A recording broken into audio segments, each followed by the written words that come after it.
प्यारे साथियों, जैसा कि आप लोगों का क्लास 10th से यानी कि मैट्रिक का फाइनल बोर्ड एग्जाम 2025 में होने जा रहा है, तो यह वीडियो आपके लिए काफ़ी इंपॉर्टेंट होने वाला है। क्योंकि प्यारे बच्चों, आज के इस वीडियो में हम लोग क्या करेंगे, हिंदी का जो है ना पेपर लेकर के आ चुके हैं और इस वीडियो में हम लोग जो है ना काफ़ी इंपॉर्टेंट सब्जेक्टिव क्वेश्चन को देखने वाले हैं, जो कि आपके एग्जाम फाइनल बोर्ड एग्जाम के लिए काफ़ी इंपॉर्टेंट होगा।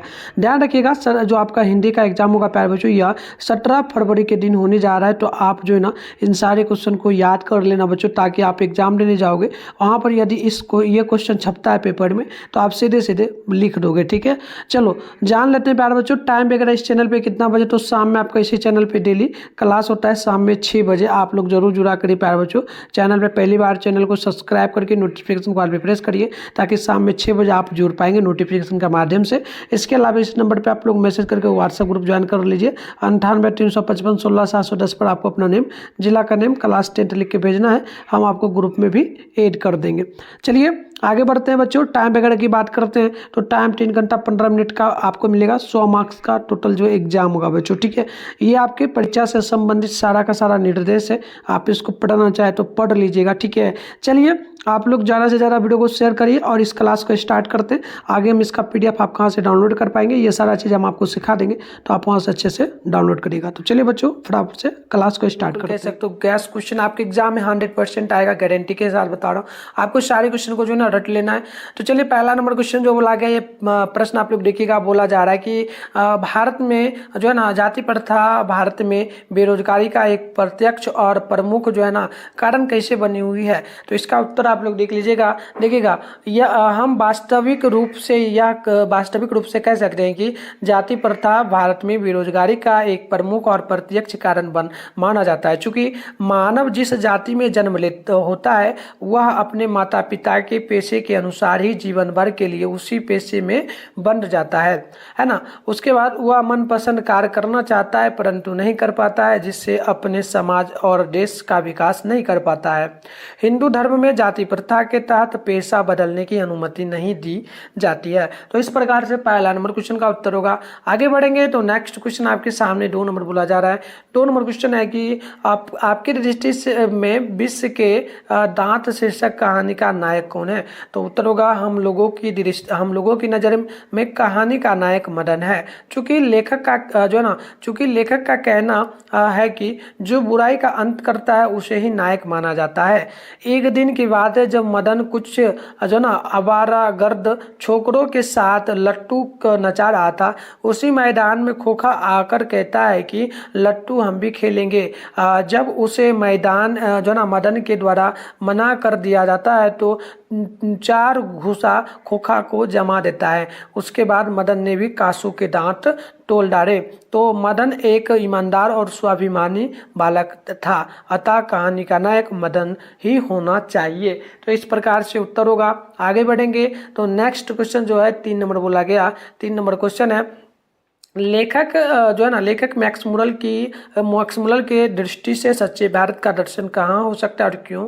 तो बिल्कुल उत्तर होगा, लेखक की दृष्टि से सच्चे भारत का दर्शन जो है भारत के गांवों में हो सकते हैं, क्योंकि भारतीय ग्रामीण संस्कृति में सच्चा भारत निहित है। भारतीय ग्रामीण लोगों में सच्चाई, प्रेम, करुणा और सहयोग की भावना कुट कुट कर भरा होता है, जबकि शहरों में ऐसा नहीं होता है। गाँव के अपेक्षा शहर ज़्यादा प्रदूषित होता है और शहरों में लोग सिर्फ अपने से मतलब रखते हैं, शहरी लोगों में सहयोग की भावना नहीं होता है। अतः लेखक का कहना बिल्कुल ही उचित होगा। तो चलिए आगे बढ़ते हैं नेक्स्ट क्वेश्चन की ओर। अगली क्वेश्चन देखिए 4 नंबर है। बोला जा रहा है क्या, बोला जा रहा है कि शिक्षा का जो ना धरे गांधी जी को क्यों मानते हैं। तो बिल्कुल देखिएगा, गांधी जी के अनुसार शिक्षा का अभिप्राय यह है कि बच्चे और मनुष्य के शरीर, बुद्धि, आत्मा के सभी उत्तम गुणों को प्रकट किया जाए।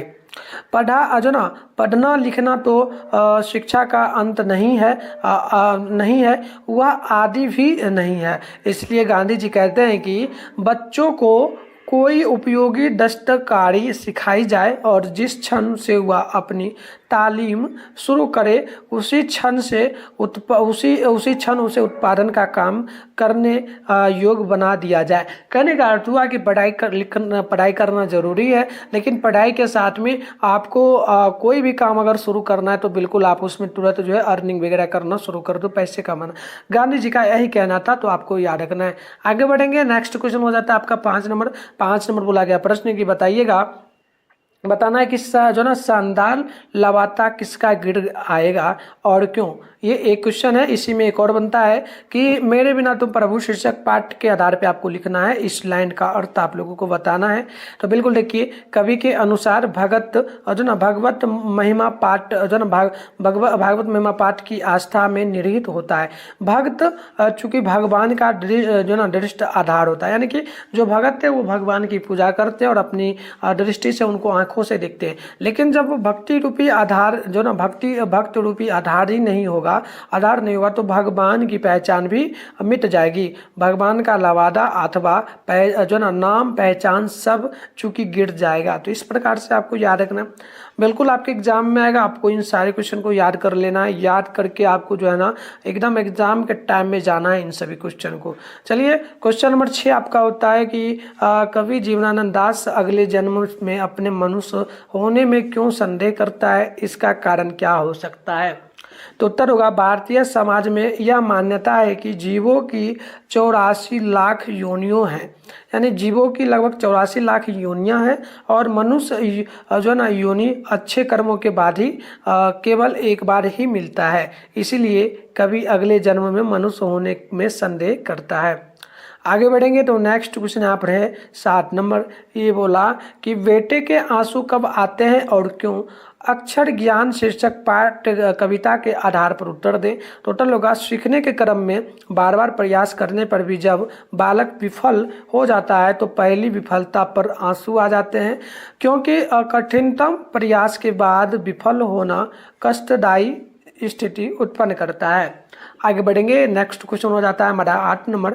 8 नंबर क्वेश्चन बोला गया, भारत माता शीर्षक कविता में कवि जो है भारतवासियों का कैसा चित्र खींचता है। तो देखिएगा, प्रथम अनुच्छेद में कवि ने भारत माता के रूपों का सजीवनात्मक रूप प्रदर्शित किया है और कहा है कि गांवों में बसने वाले भारत माता आज धूसरित सस्य श्यामला न रहकर उदासीन बन गई है। आज भारत माता का आंचल मैला हो गया है, गंगा यमुना के जल प्रदूषित हो गए हैं। आज भारत माता मिट्टी की एक उदासीन प्रतिमा के जैसी हो गई है। तो इस प्रकार से याद रखना है। आगे बढ़ेंगे तो 9 नंबर क्वेश्चन हो जाता है और 9 नंबर क्वेश्चन बोला गया कि लक्ष्मी कौन थी, उसकी पारिवारिक स्थिति का चित्र प्रस्तुत कीजिए। तो देखिए, लक्ष्मी दाते विश्वास कहानी की प्रमुख पात्र है।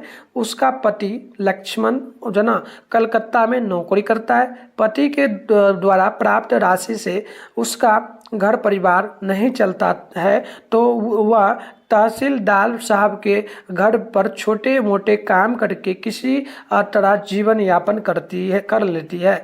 लक्ष्मी के पास एक छोटा सा झोपड़ी नुमा घर है जो बांस एवं पुआल से बना हुआ है। लक्ष्मी के 4 संतान हैं, जिसमें 2 बेटे एवं 2 बेटियां थी। लक्ष्मी के पूर्वजों द्वारा छोड़ा गया 1 बीघा खेत है। किसी तरह लक्ष्मी ने उसमें खेती करवाई है। वर्षा नहीं होने से अंकुर जल गए हैं, तो कहीं धान सूख गए। तो इस प्रकार से उत्तर होगा। आगे बढ़ेंगे तो नेक्स्ट क्वेश्चन हमारा हो जाता है 10 नंबर। 10 नंबर प्रश्न है कि मंगम्मा की अपनी बहू के साथ किस बात को लेकर के विवाद था। तो मंगम्मा की जो बहू थी वो थी नंजम्मा और विवाद था खोखा को लेकर के। सीधा लिख सकते हो इतना ही, नहीं तो ये लिखो, एक दिन बहू ने किसी बात पर पोते की पोते की जो है ना, पोते की पीट दिया, यानी पोते को पीट दिया। इस पर मतलब कि उनकी बहू नंजम्मा जो वो अपनी बेटे को पीट दिया। इसीलिए मंगम्मा ने कहा क्यों रे राक्षसी, इस छोटे बच्चे को क्यों पीट रही है। इस पर बहू ने नंजम्मा को जो है ना खरी खोटी सुना दिया। इस बात को लेकर के मंगम्मा का बहू के साथ में विवाद हो गया। आगे नेक्स्ट क्वेश्चन है 11 नंबर। प्रश्न बोला गया कि बताइए देवनागरी लिपि में कौन कौन सी भाषाएं लिखी जाती है। तो उत्तर होगा देवनागरी लिपि में हिंदी, संस्कृत, नेपाली, नेवारी, मराठी, मैथिली, मगही एवं भोजपुरी भाषाएं लिखी जाती है, जो भारत के संपूर्ण क्षेत्रों में यह लिपि फैला हुआ है। आगे बढ़ेंगे तो नेक्स्ट क्वेश्चन हमारा हो जाता है 12 नंबर। प्रश्न क्या बोला, ध्यानपूर्वक देखिएगा। प्रश्न है कि बहादुर के चले जाने पर सबको पछतावा क्यों होता है। तो देखिए बहादुर पर जो है 11 रुपये चोरी करने का आरोप लगाया था। कौन लगाया था, उनके रिश्तेदारों ने लगाया था। ये याद रखिएगा, ऑब्जेक्टिव में आता है ना। तो चलिए अब देखते हैं इसका सब्जेक्टिव, है ना। तो बहादुर के चले जाने पर सबको पछतावा होता है क्योंकि बहादुर घर के सभी कार्य को जो है ना कुशलतापूर्वक करता था। घर के सभी सदस्य को आराम मिलता था। किसी भी कार्य हेतु हर सदस्य बहादुर को पुकारते रहते थे। वह घर के कार्य से सभी को मुक्त रखता था। साथ रहते रहते सबसे हिल मिल गया था। डांट फटकार के बावजूद काम करता था। यही सब कारणों से उसके चले जाने पर सबको पछतावा होता है। अब बहादुर जो है क्यों चला गया था, तो बहादुर जो है लेखक के घर में काम करता था। एक दिन क्या हुआ कि बहादुर जो है लेखक और उनकी पत्नी का जो व्यवहार था वो दोनों एकदम चेंज हो गया था, बदल गया था बहादुर के प्रति। इसलिए बहादुर को लगा कि अब मुझे यहाँ पर नहीं रहना चाहिए, तो घर छोड़ करके वो चले गए थे। तो ये भी पॉइंट याद रखिएगा, बस छोटा बहुत लिख देना है। आगे बढ़ेंगे, एक और क्वेश्चन आपका होता है 13 नंबर। और 13 नंबर जो क्वेश्चन है ध्यानपूर्वक देखिएगा। प्रश्न हमारा होता है कि राजनीतिक मूल्यों से साहित्य के मूल्य अधिक अस्थायी कैसे होते हैं। परंपरा का मूल्यांकन पाठ के अनुसार लिखिए। तो उत्तर होगा कि लेखक कहते हैं कि साहित्य के मूल्य राजनीतिक मूल्यों की अपेक्षा अधिक अस्थायी है। इसी पुष्टि में अंग्रेज कवि टेनिसन द्वारा लैटिन कवि वर्जिल पर रचित उस कविता की चर्चा करते हैं जिसमें कहा गया कि रोमन साम्राज्य का वैभव समाप्त हो गया, पर वर्जिल के काव्य सागर की ध्वनि तरंगे हमें आज भी सुनाई देती है और हृदय में को आनंद विहल्लुर कर देता है। हम कह सकते हैं कि ब्रिटिश साम्राज्य के पतन के बाद जब उसका नाम लेने वाला नहीं रह जाएगा, तब भी शेक्सपियर, मिल्टन और शैली विश्व संस्कृति के आकाश में पूर्व की भांति जगमगाते नजर आएंगे और उनका प्रकाश पहले की अपेक्षा करोड़ों नई आंखें देखेंगी। कहने का अर्थ हुआ कि 3 व्यक्ति है पहले के टाइम में जो अंग्रेज राज करता था हमारे देश में, तो उसमें था 3 व्यक्ति। एक था शेक्सपियर, दूसरा था मिल्टन, तीसरा था शैली। ये तीनों व्यक्ति क्या हुआ, जो संस्कृत भाषा हमारा है उसको बढ़ावा इन्होंने दिया। इस कारण से अभी भी इनका नाम लिया जाता है। भले ही अंग्रेज का जो है जो भी वो राज करते थे वो सारा समाप्त हो चुका है, फिर भी लेकिन नाम चलता है। तो यही इस कहानी में बताएगा, बस इतना ही लिख सकते हो, छोटा मोटा जो भी है ना। इस प्रकार राजनीतिक मूल्य कालांतर में नष्ट हो जाते हैं पर साहित्य के मूल्य अधिक अस्थायी होते हैं ना। इस प्रकार से आगे बढ़ेंगे। अब होता है जो है 14 नंबर क्वेश्चन। और 14 नंबर क्वेश्चन आपसे बोला गया कि अपने विवाह के बारे में बिरजू महाराज क्या बताते हैं। तो देखिए बिरजू महाराज की शादी 18 साल की उम्र में हुई थी। उस समय जो है ना, उस समय विवाह करना महाराज अपनी सबसे बड़ी गलती मानते हैं। लेकिन बाबूजी की मृत्यु के बाद माँ ने घबराकर जल्दी में शादी कर दी। शादी को अपने जीवन में जो ना नुकसानदेह मानते हैं। विवाह की वजह से ही महाराज जी नौकरी करते रहे। ठीक है, आगे बढ़ेंगे। नेक्स्ट क्वेश्चन 15 नंबर होता है। प्रश्न है कि कवि गुरु नानक किसके बिना जगत में जन्म व्यर्थ मानते। तो राम नाम के बिना, सिंपल सा याद रखिएगा। नहीं तो ऐसे लिखिए कवि गुरु नानक राम नाम के बिना जगत में यह जन्म लेना व्यर्थ मानते हैं। राम नाम के बिना व्यतीत होने वाला जीवन केवल विष का भोग करता है। तो इस प्रकार से उत्तर होगा आगे बढ़ेंगे तो हो जाता है हमारा 16 नंबर क्वेश्चन। क्वेश्चन है कि कवि रसखान कृष्ण को चोर क्यों कहते हैं ना, कवि रसखान जो है कृष्ण को चोर क्यों कहते हैं, तो उत्तर होगा कवि कृष्ण राधा के प्रेम में मन मुग्ध हो गए हैं, उनके मनमोहक छवि को देख करके मन पूर्णतः उस युगल में रम जाता है, उन्हें लगता है कि इस देह में से मन रूपी मणि को कृष्ण ने चुरा लिया है, चित्त राधा कृष्ण के युगल जोड़ी को में लग चुका है, अब लगता है कि यह शरीर मन एवं चित्त जो ना चित्त रहित हो गया है, इसलिए चित्र हरने वाले कृष्ण को चोर कहा गया है। उसकी मोहिनी मूरत मन को इस प्रकार चुराती है कि कभी अपनी जो है ना शुद्ध को खो बैठते हैं। चलिए आगे बढ़ते हैं। जो क्वेश्चन हमारा होता है ये हो जाता है जो है 17 नंबर, और प्रश्न की जो ना प्रज्वलती क्षण की दोहरी जो ना दोपहरी से कवि का क्या आशय है, तो देखिए उत्तर होगा कि हिरोशिमा में जब बम का प्रहार हुआ तो प्रचंड लोगों से तेज प्रकाश निकला और वह चारों तरफ फैल गया। इस अप्रत्याशित प्रहार से हिरोशिमा के लोग जो ना हतप्रस्त हो रह गए, उन्हें सोचने का अवसर नहीं मिला, उन्हें ऐसा लगा कि धीरे धीरे आने वाला दोपहर आज एक क्षण में ही उपस्थिति हो गया है ना। तो बम से जो ना प्रज्वलित अग्नि एक क्षण से के लिए दोपहर का देश प्रस्तुत हुआ। कहने का अर्थ हुआ कि प्रज्वलित क्षण यानी कि दोपहर का टाइम हुआ भी नहीं था, बम वहाँ पर ब्लास्ट हो गया था। कहाँ? हिरोशिमा में। हिरोशिमा में जैसे ही ब्लास्ट किया गया था तो वहाँ क्या हुआ कि जैसे ही ब्लास्ट होगा तो आग वगैरह तो बहुत सारा होगा, रोशनी करेगा, तो इस कारण से लगा कि दोपहर बहुत ज़्यादा हो गया, एकदम कह सकते हो 40 डिग्री 45 डिग्री सेल्सियस वहाँ पर धूप के जैसा तापमान हो गया, तो इस प्रकार से लगा दोपहर हो गया है ना। इसके आगे होगा कि जिसे कवि के द्वारा जो ना प्रज्वलित क्षण की दोपहरी कहा गया, और प्रज्वलित क्षण किनके द्वारा कहा गया? कवि के द्वारा, तो ये भी आप लोगों को याद रखना है।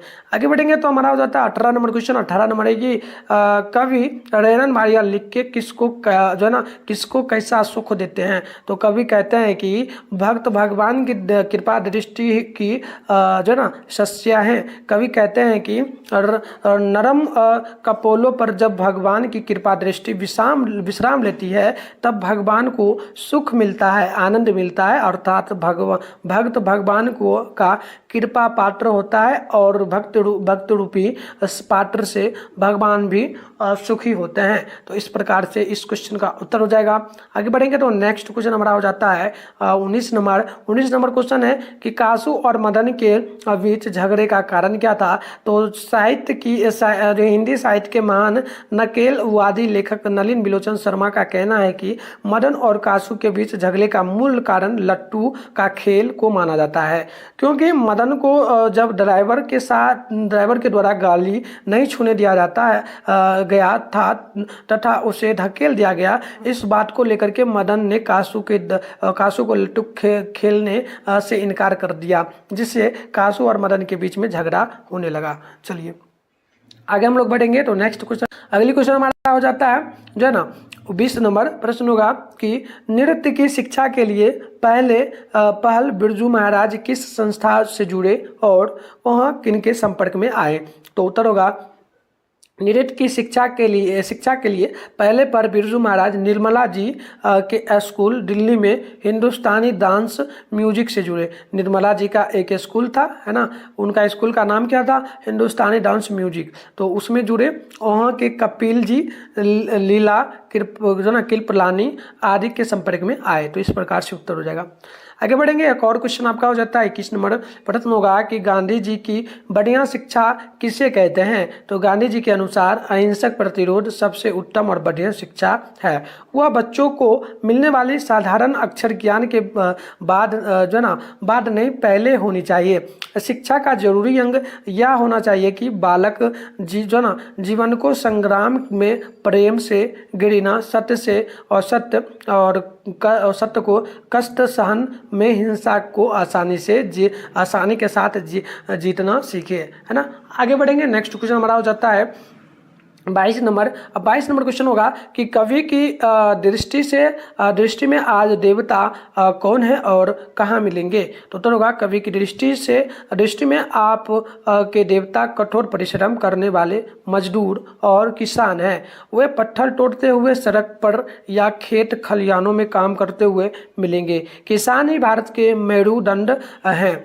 जेठ की दोपहरी हो या ठंड की सर्दी या फिर जो ना मूसलाधार वर्षा, सभी में आज के देवता बिना थके हुए खेत खलिहानों में डटे हुए मिलते हैं, है ना। आगे बढ़ेंगे, नेक्स्ट क्वेश्चन हमारा हो जाता है 23 नंबर क्वेश्चन। और 23 नंबर क्वेश्चन होगा कि गांधी जी किस तरह के साम्राज्य को भारत के लिए बेहतर मानते हैं और क्यों। तो देखिए, गांधी जी विभिन्न संस्कृतियों के सामंजस्य को भारत के लिए बेहतर मानते हैं, क्योंकि विभिन्न संस्कृतियों का सामंजस्य भारतीय जीवन को प्रभावित किया और स्वयं भी भारतीय जीवन से प्रभावित हुए। लेकिन गांधी जी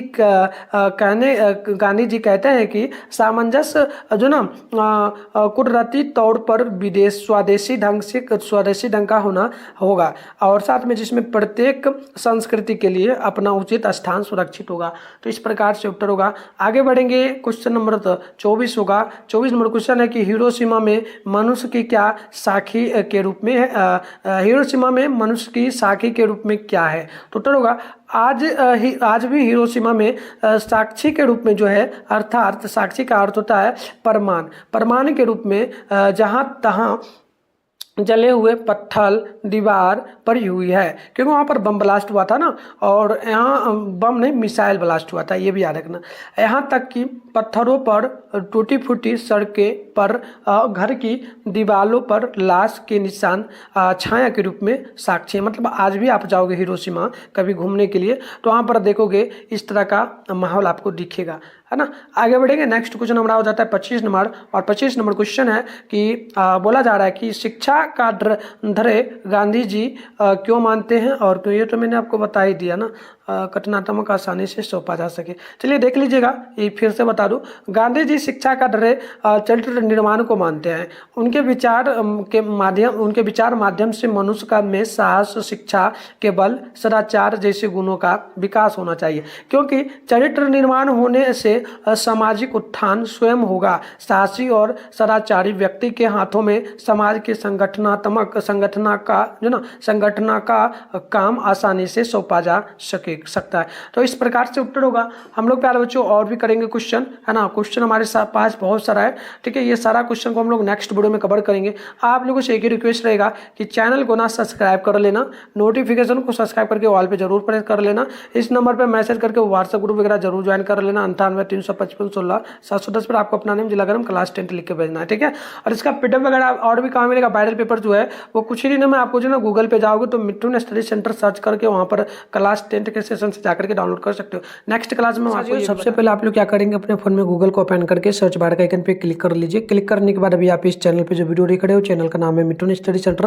बराबर से चैनल का नाम जो है ना मिथुन स्टडी सेंटर, आप लोग गूगल में आकर के सर्च कर लोगे। फिर आपको ऊपर करना है, फर्स्ट में देखो आपके सामने मिथुन स्टडी सेंटर का ऑफिशियल वेबसाइट मिलेगा। मैं आपको जूम करके एक बार दिखा रहा हूँ। इस पर आप लोग क्लिक करना है। क्लिक करते ही आपके सामने इस प्रकार से इंटरफेस ओपन होगा। आराम से ऊपर करोगे, फर्स्ट में आपके सामने जो है क्लास 10 यहाँ पर लिखा मिलेगा। इस पर भी क्लिक करके आप लोग क्वेश्चन पेपर डाउनलोड कर सकते हो। या फिर नीचे आप लोग इस प्रकार से बढ़ जाओगे बच्चों, इस प्रकार से आपको नीचे आना है। यहाँ पर भी देखोगे आपके सामने जो है ये क्लास 10 का सेशन दिख रहा होगा। ये पूरा का पूरा क्लास 10 का ही सेशन है। फर्स्ट में जो है प्यारे बच्चों यहाँ पर जो है ना देखोगे आप लोग, ठीक है। यहाँ पर देखना, ये जो है आपका जो है ना फाइनल एग्जाम का डेट है, तो इस पर आप लोग मत क्लिक करना। सेकंड नंबर पे जो ये ऑफिशियल मॉडल पेपर जो जारी किया था बिहार बोर्ड, ये है, इस पर मत क्लिक करना। यहाँ पर देखोगे बच्चों तो यहाँ पर मिलेगा class 10 board exam original question paper download active link Bihar board 2025। तो इस पर आपको क्लिक करना है। इस प्रकार से इंटरफेस ओपन हो जाएगा। आराम से यहाँ पर पेज को एक बार रिफ्रेश करना है। रिफ्रेश करने के बाद नीचे बढ़ना है बच्चों। यहाँ पर बिल्कुल ही ओरिजिनल पेपर का आंसर कि आपको ऑल सब्जेक्ट का मिल जाएगा। नीचे बढ़िएगा तो यहाँ पर देखिएगा आपके सामने जो है ना बच्चों इस प्रकार से व्हाट्सएप ग्रुप का लिंक मिल जाएगा। तो सभी लोग क्या करेंगे, व्हाट्सएप ग्रुप को ज्वाइन पे क्लिक करके ज्वाइन कर लीजिएगा। फिर नीचे बढ़ना है बच्चों। यहाँ पर ऑल सब्जेक्ट का पेपर है, हिंदी का है, संस्कृत का है, साइंस का है। तो साइंस से सामने डाउनलोड लिखा है, डाउनलोड पे क्लिक करेंगे। न्यू पेज ओपन होगा, वहाँ पर आप पेज को रिफ्रेश करेंगे, ऑब्जेक्टिव सब्जेक्टिव दोनों का आंसर की दिख जाएगा। और यहाँ पर आपका सोशल साइंस है, मैथ है, इंग्लिश है, उर्दू है, नॉन। तो इस प्रकार से आप लोग यहाँ से डाउनलोड कर लीजिए। मिलते हैं नेक्स्ट वीडियो में, तब तक के लिए बाय बाय।